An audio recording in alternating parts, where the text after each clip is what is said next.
Hello हमारी family, कैसे हो आप सभी। आई होप कि आप सब लोग अच्छे होंगे। तो आज के इस वीडियो में हम लोग Bihar police special S K Jha sir का जो 100 साइंस क्वेश्चन का जो सेट है उसको करने वाले हैं। तो लास्ट तक देखिएगा, काफ़ी शानदार तरीके से हम लोग इसको करने वाले हैं।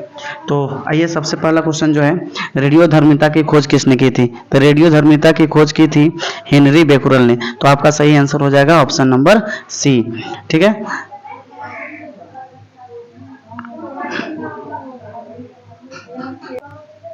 चलिए सेकंड क्वेश्चन क्या है देख लेते हैं। सेकंड क्वेश्चन है कि निम्नलिखित में से कौन सदिश राशि है। तो इसमें से सदिश राशि कौन हो जाएगा, वो हो जाएगा आपका वेग, यानी option number C is your right answer. चलिए नेक्स्ट क्वेश्चन देख लेते हैं। क्वेश्चन नंबर 3 क्या है, लगभग किस तापमान पर पानी का घनत्व अधिकतम होता है। तो पानी का घनत्व जो अधिकतम होता है वो 4 डिग्री सेल्सियस पर, यानी ऑप्शन नंबर बी आपका सही आंसर है। चलिए क्वेश्चन नंबर 4 देख लेते हैं। एक घरेलू गैस सिलेंडर में एलपीजी में संग्रहित डैश संग्रहित की जाती है। तो एलपीजी में क्या संग्रहित किया जाता है, तो तरल अवस्था में। जो एलपीजी होता है उसमें कौन अवस्था होता है, तरल अवस्था होता है, यानी ऑप्शन नंबर सी आपका सही आंसर हो जाएगा। Option number C, sorry option number D, जिसमें तरल अवस्था है, ऑप्शन नंबर डी में दिया हुआ है, तो ऑप्शन नंबर डी हो जाएगा आपका सही आंसर। आइए क्वेश्चन नंबर 5 देखते हैं। माइक्रोचिप माइक्रोचिप बनाने में किस धातु का प्रयोग किया जाता है। तो माइक्रोचिप बनाने में सिलिकॉन धातु का यूज किया जाता है, ऑप्शन नंबर ए सही हो जाएगा। उस प्रक्रिया का नाम क्या है जिसमें ठोस सीधे गैस में परिवर्तित हो जाता है। तो ठोस सीधे गैस में परिवर्तित हो जाता है, उस प्रक्रिया को हम लोग करते हैं ऊर्ध्वपातन। उसको क्या कहते हैं, ऊर्ध्वपातन कहते हैं। ठीक है, अगला क्वेश्चन देखते हैं। अगला क्वेश्चन जो आपका हो जाएगा 7 नंबर क्वेश्चन है, जड़त्व यानी इनर्शिया। इनर्शिया का नियम किसके द्वारा दिया गया है। तो इनर्शिया का नियम जो दिया गया है न्यूटन के द्वारा दिया गया है, यानी ऑप्शन नंबर ए में है। ठीक है, नेक्स्ट क्वेश्चन देखते हैं। क्वेश्चन नंबर 8, निम्नलिखित में से कौन सा वस्तु से 12 आभासी प्रतिबिंब निर्मित करता है। तो वस्तु से 12 आभासी प्रतिबिंब कौन करता है, तो उसका आंसर हो जाएगा आपका ऑप्शन नंबर ए, अवतल दर्पण। देखिए, काल्पनिक प्रतिबिंब कौन करेगा, उत्तल दर्पण। उत्तल दर्पण में हमेशा क्या बनता है, काल्पनिक प्रतिबिंब बनता है। और अवतल में सिर्फ एक स्थिति में काल्पनिक बनता है, जब वस्तु को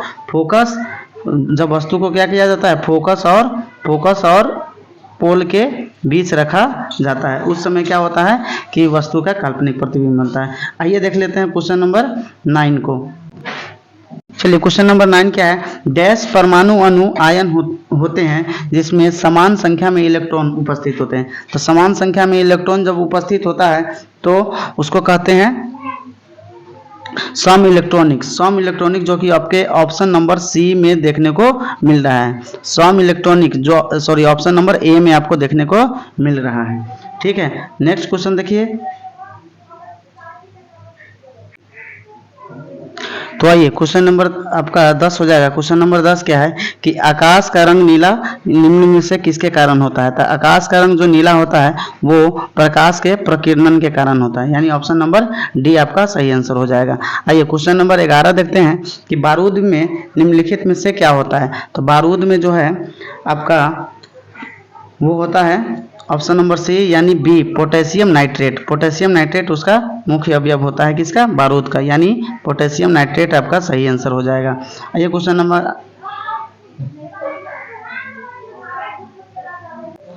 नंबर 11 है कि आग बुझता है। तो आग किसके कारण बुझता है, तो आग बुझता है आपके CO2 के कारण, यानी कार्बन डाइऑक्साइड के कारण।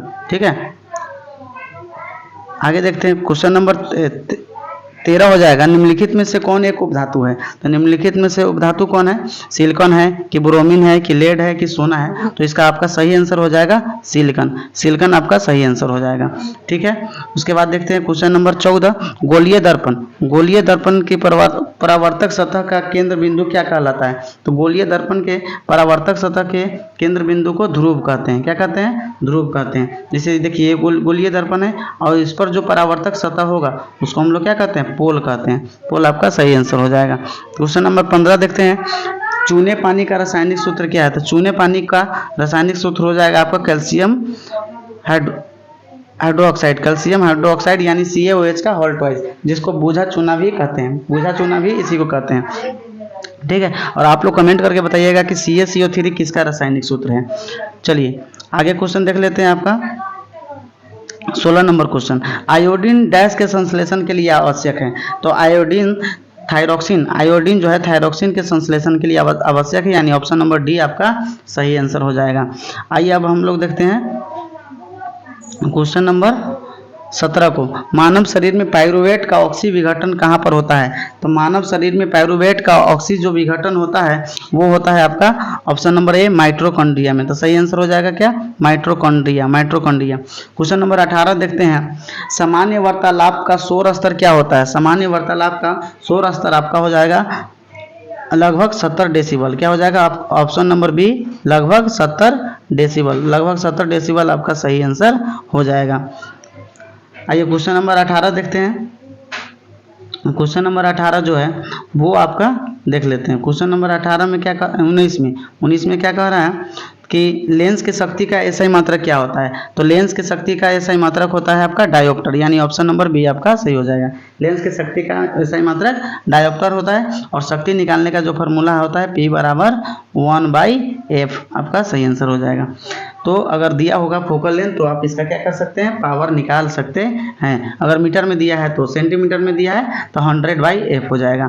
चलिए आगे देखते हैं क्वेश्चन नंबर हम लोग 20 को। क्वेश्चन नंबर 20 में क्या कह रहा है कि परावैंगनिक किरणें अत्यधिक संपर्क में आने से डैश हो सकता है। तो परावैंगनिक किरणों के अत्यधिक संपर्क में आने से त्वचा कैंसर हो सकता है। क्या हो सकता है, त्वचा कैंसर हो सकता है।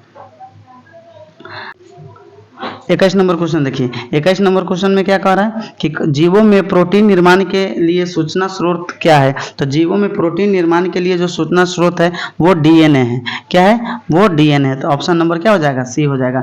22 नंबर क्वेश्चन देख लेंगे, किसी अन्य कमरे में बात कर रहे हैं लोगों की बातें हमें ध्वनि तरंगों की डैश के कारण सुनाई देती है। तो कोई लोग अगर कमरा में बात कर रहा है फिर भी उसकी आवाज़ हमें सुनाई दे देती है, ये होता है ध्वनि के विवर्तन गुण के कारण। प्रकाश में ये विवर्तन का गुण नहीं होता है।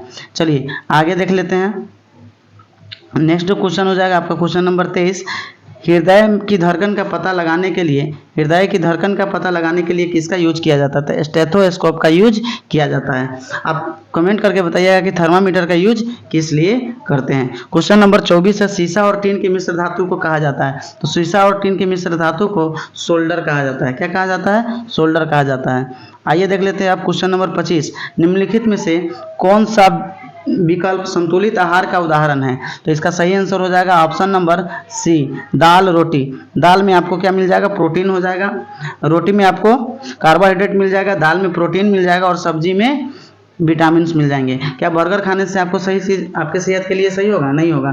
तो ऑप्शन नंबर सी आपका सही आंसर हो जाएगा। 26 नंबर क्वेश्चन देख लेते हैं कि बायोगैस का मुख्य भाग क्या है। तो बायोगैस का मुख्य भाग होता है मीथेन। बायोगैस का मुख्य भाग क्या होता है, मीथेन होता है। आइए 27 नंबर क्वेश्चन देख लेते हैं। 27 नंबर क्वेश्चन कह रहा है, अमोनिया में नाइट्रोजन और हाइड्रोजन द्रव्यमान के डैश अनुपात में उपस्थित होते हैं। तो अमोनिया में नाइट्रोजन और हाइड्रोजन का जो द्रव्यमान होता है वो 14:3 के अनुपात में उपस्थित होते हैं। 14:3। अमोनिया का जो रासायनिक सूत्र होता है वो NH3 होता है। क्या होता है, NH3 होता है। तो हाइड्रोजन के एक परमाणु का द्रव्यमान होता है 3 और नाइट्रोजन का 14 होता है। तो इसमें जो रेशियो आ जाएगा 14:3 हो जाएगा आपका सही आंसर। आइए क्वेश्चन नंबर 28 में देखते हैं कि दही में मुख्यतः डैश अम्ल पाया जाता है। तो दही में आपका पाया जाता है लैक्टिक अम्ल। दही में कौन अम्ल पाया जाता है, लैक्टिक अम्ल। 29 नंबर क्वेश्चन है, नीला थोथा का रासायनिक सूत्र क्या है। तो नीला थोथा का रासायनिक सूत्र हो जाएगा आपका कॉपर सल्फेट, यानी ऑप्शन नंबर ए आपका सही आंसर हो जाएगा। 30 नंबर क्वेश्चन क्या कर रहा है कि निम्नलिखित में से किसकी तरंग दैर्घ्य सबसे कम होती है। तरंग दैर्घ्य किसकी सबसे कम होती है, तो आप देख लीजिए। इसके लिए हम लोग देख लेते हैं कि ऑप्शन क्या क्या दिया हुआ है, ऑप्शन निकाल लेते हैं, ऑप्शन देख लेते हैं। तो ऑप्शन जो दिया हुआ है आपका, हाँ, दृश्यमान तरंगे, गामा किरणें, अवरक्त किरणें और एक्स किरणें। तो आपके 30 नंबर का सही आंसर हो जाएगा गामा किरणें। क्या हो जाएगा, गामा किरण आपका सही आंसर हो जाएगा। 31 नंबर, हमारी जीवा पर कौन सा विग्राही रिसेप्टर उपस्थित होता है। तो हमारी जीवा पर जो होता है रस संवेदी उपस्थित होता है। क्या होता है, रस संवेदी उपस्थित होता है। 32 नंबर क्वेश्चन में देख लेंगे कि मूली किसका उदाहरण है। तो मूली जो है अपना जड़ का उदाहरण है। मूली किसका उदाहरण है, जड़ का उदाहरण है। 33 नंबर क्वेश्चन देख लेंगे, किसी पदार्थ की मात्रा को मापने के लिए निम्नलिखित में से किस इकाई का प्रयोग किया जाता है। किसी पदार्थ की मात्रा को मापने के लिए मोल का यूज किया जाता है। और आप लोग कमेंट करके बताएंगे कि विद्युत धारा की मात्रा को नापने के लिए किस इकाई का प्रयोग किया जाता है। तो आप लोग क्या करेंगे, कमेंट बॉक्स में इसका आंसर लिखेंगे। आइए क्वेश्चन नंबर 34 दिया हुआ है कि क्वेश्चन नंबर 34 में कह रहा है लाई डिटेक्टर यानी झूठ बात को पकड़ने वाले उपकरण को डैश के रूप में भी जाना जाता है। तो इसके लिए आपका सही आंसर हो जाएगा पॉलीग्राफ। डी नंबर आपका एकदम सही आंसर हो जाएगा। आइए देख लेते हैं 35 नंबर क्वेश्चन। तो 35 नंबर क्वेश्चन कह रहा है निम्नलिखित में से किस रंगीन प्रकाश की आवृत्ति सबसे कम होती है। किसकी आवृत्ति सबसे कम होती है, तो आवृत्ति सबसे कम होती है लाल की। तो देखिए लाल की आवृत्ति सबसे कम होती है, लेकिन तरंग दैर्ध्य की बात की जाएगी तो तरंग दैर्ध्य लाल का सबसे ज्यादा होता है। बैगनी का तरंग दैर्ध्य सबसे कम होता है और आवृत्ति सबसे ज्यादा होता है। तो क्वेश्चन में हमसे पूछा गया है कि सबसे कम आवृत्ति किसकी है, कम आवृत्ति की बात की गई है, इसलिए हमारा सही आंसर क्या हो जाएगा, लाल आपका सही आंसर हो जाएगा। 36 नंबर क्वेश्चन देख लेते हैं कि घर्षण बल कार्य करता है। तो घर्षण हमेशा बल की विपरीत दिशा में काम करता है। तो इसका सही आंसर हो जाएगा आपका option number A. 37 number question देख लेते हैं। 37 नंबर क्वेश्चन क्या कह रहा है, निम्नलिखित में से किस नियम के अनुसार स्थिर ताप पर गैस का आयतन दाब के व्युत्क्रमानुपाती होता है। तो 37 नंबर का आपका सही आंसर हो जाएगा बॉयल का नियम। ऑप्शन नंबर ए आपका सही आंसर, कौन सा, बॉयल का नियम। ठीक है, उसके साथ ही हम लोग 38 नंबर क्वेश्चन देख लेते हैं। जल शोधन में निम्नलिखित में से कौन सी प्रक्रिया की जाती है। तो जल शोधन में जो है ना रिवर्स ऑस्मोसिस होता है। क्या होता है, रिवर्स ऑस्मोसिस। आरओ का नाम सुने होंगे, आरओ, घर में आरओ लगाया जाता है। आरओ क्या करता है, रिवर्स ऑस्मोसिस करके पानी को साफ करता है। आते हैं क्वेश्चन नंबर 39 पे 39 नंबर क्वेश्चन क्या कह रहा है कि जी, जिसको गुरुत्वीय त्वरण भी कहते हैं, जी का मान कैपिटल आर यानी त्रिज्या, प्लैनेट के त्रिज्या यानी ग्रह के त्रिज्या के अनुसार बदलता है। किसी छात्र को जी का मान न्यूनतम कहाँ प्राप्त होगा। तो जी का मान जो होता है न्यूनतम होता है वो आपके भूमध्य रेखा पर। किस पे, भूमध्य रेखा पर। तो इसका आपका सही आंसर हो जाएगा ऑप्शन नंबर ए। 40 नंबर देखते हैं, क्वेश्चन नंबर 40 देख लेते हैं। तो विटामिन के की कमी के कारण निम्नलिखित में से क्या होता है। तो विटामिन के की कमी के कारण होता है रक्त के थक्के जमने में विफलता। जिसमें विटामिन के की कमी होगी उसके रक्त के थक्का जल्दी नहीं बनेगा। आइए क्वेश्चन नंबर देख लेते हैं 41 नंबर क्वेश्चन क्या कहता है, परमाणु विखंडन की प्रक्रिया है। परमाणु विखंडन की डैश प्रक्रिया है। तो इसका ऑप्शन देख लेते हैं। ऑप्शन नंबर ए कह रहा है परमाणु रूपांतरण। ऑप्शन नंबर बी कह रहा है भारी परमाणु नाभिक के उपखंड। ऑप्शन नंबर सी कह रहा है नए नाभिक के गठन के लिए दो या दो से अधिक नाभिकों की टक्कर। और ऑप्शन नंबर डी कह रहा है कि अणुओं का उपखंड। तो आपका ऑप्शन क्वेश्चन नंबर 41 का सही आंसर हो जाएगा ऑप्शन नंबर हो जाएगा आपका option number A. Option number A हो जाएगा, यानी कि आपका सही आंसर हो जाएगा एक भारी परमाणु नाभिक के उपखंड। आइए 42 नंबर क्वेश्चन देखते हैं। 42 नंबर क्वेश्चन का आता है विनेगर किससे बनता है। तो विनेगर जो बनता है एसिटिक एसिड से। किससे बनता है, एसिटिक एसिड से। विनेगर जो बनता है आपका एसिटिक एसिड से, यानी ऑप्शन नंबर बी आपका सही आंसर हो जाएगा। यानी बी जो दिया है ऑप्शन नंबर ए में दिया है, तो ऑप्शन नंबर ए आपका सही आंसर होगा एसिटिक एसिड। चलिए अगला क्वेश्चन देख लेते हैं। क्वेश्चन कह रहा है 43 नंबर, बैरिएट्रिक सर्जरी व्यक्ति डैश में परिवर्तन लाती है। बैरिएट्रिक सर्जरी व्यक्ति के डैश में परिवर्तन लाती है। तो बैरिएट्रिक सर्जरी जो होता है वो परिवर्तन लाता है पाचन तंत्र में, यानी ऑप्शन नंबर सी आपका सही आंसर हो जाएगा। 44 नंबर क्वेश्चन है कि हवा की गति को नापने के लिए किस उपकरण का उपयोग किया जाता है। तो हवा की गति को नापने के लिए एनीमोमीटर का उपयोग किया जाता है। एनीमोमीटर का उपयोग किया जाता है। 45 नंबर क्वेश्चन देख लेते हैं। निम्नलिखित में से कौन सा यौन संचारित विषाणु रोग है। तो निम्नलिखित में से यौन संचारित विषाणु रोग हो जाएगा आपका एड्स। एड्स का फुल फॉर्म आप लोग कमेंट करके बताएंगे कि एड्स का फुल फॉर्म क्या होता है। अगला क्वेश्चन देख लेते हैं 46 नंबर, मनुष्य के लिए ध्वनि की श्रव्य सीमा लगभग किस सीमा तक होती है। तो ध्वनि की जो श्रव्य सीमा होती है मनुष्य के लिए, उसका जो फ्रीक्वेंसी होना चाहिए 20 हर्ट्ज से 20,000 हर्ट्ज के बीच में। तो ऑप्शन नंबर ए आपका सही आंसर हो जाएगा। आइए क्वेश्चन नंबर 47 देख लेते हैं। निम्नलिखित में से कौन सा पादप कोशिका में स्टार्च, प्रोटीन और तेल कणिकाओं का संग्रह करता है? तो ऑप्शन नंबर 47 का सही आंसर हो जाएगा, क्वेश्चन नंबर 47 का सही आंसर हो जाएगा ऑप्शन नंबर बी, अवर्णी लवक। अवर्णिक लवक आपका सही आंसर हो जाएगा। आइए नेक्स्ट क्वेश्चन देखते हैं। 48 नंबर, भूकंप के किन तरंगों में अनुप्रस्थ विस्थापन शामिल होता है? तो 48 नंबर का सही आंसर हो जाएगा आपका ऑप्शन नंबर सी, एस तरंगे। क्या हो जाएगा? एस तरंग आपका सही आंसर हो जाएगा।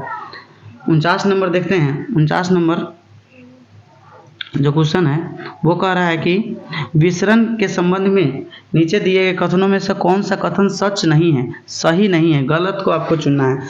तो देखिए पढ़ लेते हैं। ऑप्शन नंबर ए कह रहा है गैसों के विसरण की दर या ठोस पदार्थों की तुलना में अधिक होती है। सही बात है, गैस में जो विसरण का दर होता है ठोस की तुलना में अधिक होता है। ऑप्शन नंबर बी कह रहा है विसरण तभी संभव है जब पदार्थ के कण निरंतर गति कर रहे हो। ये बात भी आपका सही है।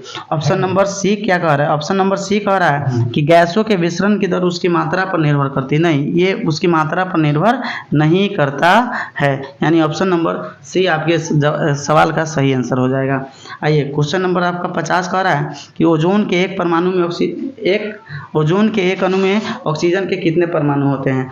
तो ओजोन के एक अणु में ऑक्सीजन के जो परमाणु होते हैं वो 3 होते हैं, ताकि ओजोन का जो रासायनिक सूत्र होता है वो 3 होता है। हमने इस वीडियो में आपके 50 क्वेश्चन कराए हैं। अगला जो पार्ट आएगा उसमें और 50 क्वेश्चन बचे हुए हैं, वो करवा देंगे। अगर वीडियो अच्छा लगा है तो चैनल को सब्सक्राइब करके बेल आइकन को दबा लीजिए। मिलते हैं इसी तरह के एक और नई वीडियो में, तब तक के लिए जय हिंद।